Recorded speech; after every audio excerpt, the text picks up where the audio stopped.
to episode 2 of the Hok TV Show on the Hok TV YouTube channel. We have some interesting subjects to dissect in today's episode.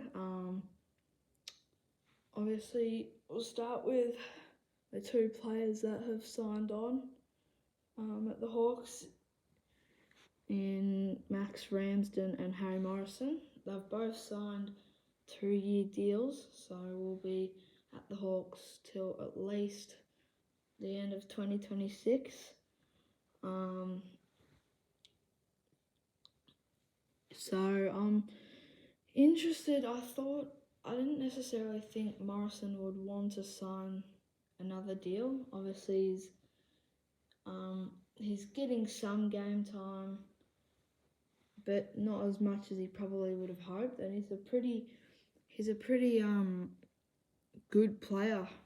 So and like, he can read the play very well, and he's quite experienced. And I thought that maybe he could try and prove himself to a couple of other clubs. And I didn't think that he was going to sign on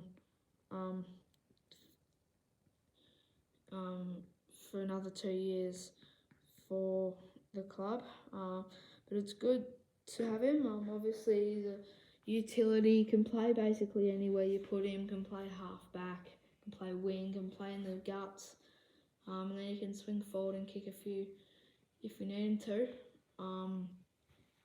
And he provides good depth in the midfield. He can really come in for anyone. So he's quite handy to have at the club. And also Max Ramsden has re-signed for 2 years as well, to the end of 2026. And also another player that provides good depth and is quite a utility. He can play ruck, that's his main position, and then can swing up to full forward. And he's got a athletics background. So I think he used to do running races when he was younger, and hurdles and athletics back then. And he's a good runner, and he's got a massive tank. So he's also handy to have. Obviously not getting the game time yet, but I think if he keeps performing well in the VFL, especially next year, if like Meat goes down or maybe gets a rest, then Ramsden could slip into that hole. He did play, I think it was just the one game this year against the Pies. But yeah, I think he can definitely get some more game time and keep going at the Hawks and really become a player that will lucky not to offload or just let slip out. We've held on to him, and I think he'll be a very useful player in the years to come.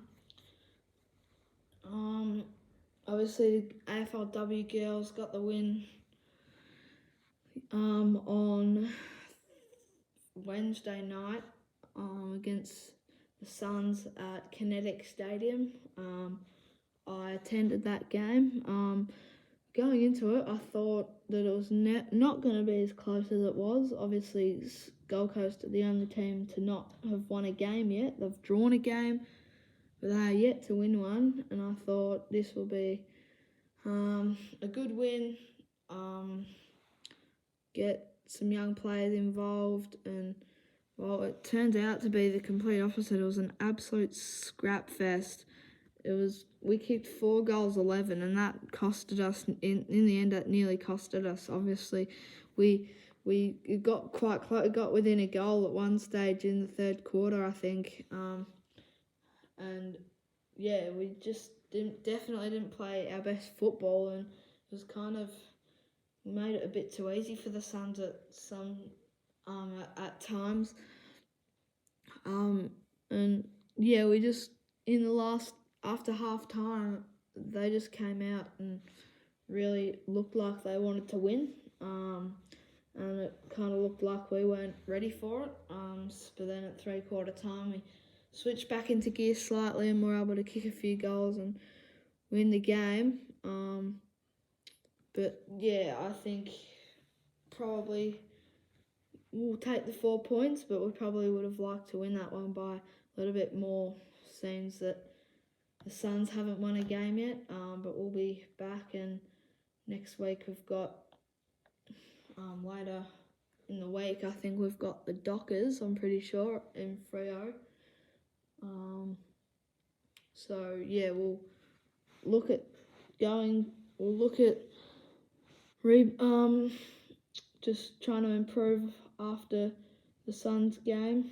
And Fremantle in the AFLW are a pretty good side, so it'll be a good challenge to face off against them.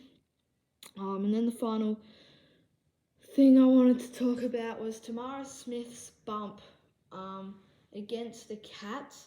Originally got 3 weeks for that bump,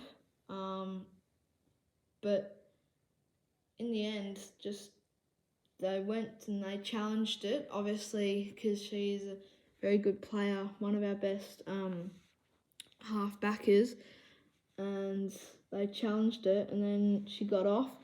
I thought it was an absolute joke that she got suspended in the first place. The bump wasn't a high bump. The player went off, and she may have got concussion, but that wasn't from the bump. It was probably from her landing on her head, but the bump was completely fine. She beelined the ball and bumped the player. It was like a shepherd kind of thing. And yeah, it didn't go above the shoulder anyway. And yeah, it was a fair bump. And I don't know how she got 3 weeks for that, but lucky they did challenge it, and then she got off, so she was able to play against the Suns, and she played quite well, so it was lucky that she did get off in the end. So yeah, I think the tribunal has a bit of work to do in both AFL and AFLW. But yeah, I don't know how on earth she got 3 weeks for that. And I'll play it on the screen now, the bump. And as you can see, it's